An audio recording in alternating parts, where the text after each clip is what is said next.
I'm Dr. Michelle Dickinson, and today we're going to be talking about water. Water is an essential part of life on Earth. We're going to talk to someone who works on one part of the water cycle in their research. Dr. Susie Wood is considered one of the world experts in cyanobacteria. She's a senior scientist at the Cawthron Institute in Nelson, where she specialises in freshwater algal blooms.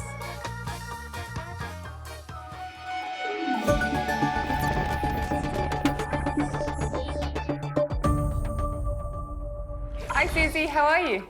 Hi Michelle, I'm great. I'm really good, thank you. Can you tell us a little bit about what your job actually is? Yeah, absolutely. So I'm a freshwater scientist. So I study New Zealand's lakes and rivers, and I'm really interested in understanding what lives in them and why it lives there and how the different sort of things that humans are doing affect the organisms and the quality of our fresh water. Can you tell us a little about your lab? Like, do you have a lab, or do you just go out to the freshwater with a net? Like, what does it look like?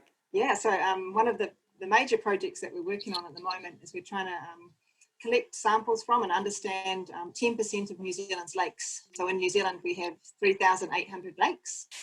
And we've got this huge project with a number of different organisations around New Zealand where we're trying to go and sample 10% of them. So that's 380 lakes right the way across New Zealand. So at the moment, I'm really fortunate that a lot of our time is spent out in the field. That's amazing. And so do you just go with a bucket and then just pull up a sample, or do you have special ways of collecting things? So as part of this project, we're trying to understand what the current health of our lakes is like, but also how and why these lakes have changed over the last 1,000 years. And to do this, we take a sediment core from the centre of a lake. And so this is like a drain pipe or a tube of mud that we collect from the sediment.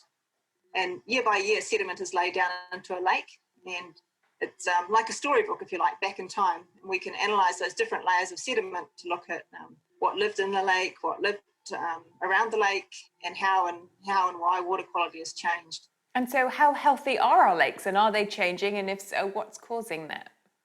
Around about 50% of the lakes that are in lowland areas, so sort of less than 200 to 300 metres, are in poor health. So these are ones which are often in places where the forest has been removed. There might be more urban development, more cities, or more things like farming or forestry around them. So these lakes are in difficulty because we're changing what's happening in the land around the lake, and so that's having an effect on the waterways. And so what do you love most about your job? Oh gosh, there's a couple of things I love about my job, or lots of things I love about my job. One of them, of course, is such a privilege to get out and see all of these amazing places in New Zealand. So these amazing lakes and rivers, and my job has certainly taken me to places around New Zealand and also around the world that I never would have been to. Now, a lot of students think that scientists and engineers are quite boring and only do science and engineering. Is there anything else that you like to do in your spare time? I love being in the outdoors, and I've done a lot of sports through my years. So we do a lot of mountain biking and cycling, and any spare moment I've got when I'm not working or doing other jobs around the house, we're out biking in the hills behind our house, and we've got, New Zealand's an amazing place to be out and doing that. And I hear you're actually quite a good cyclist.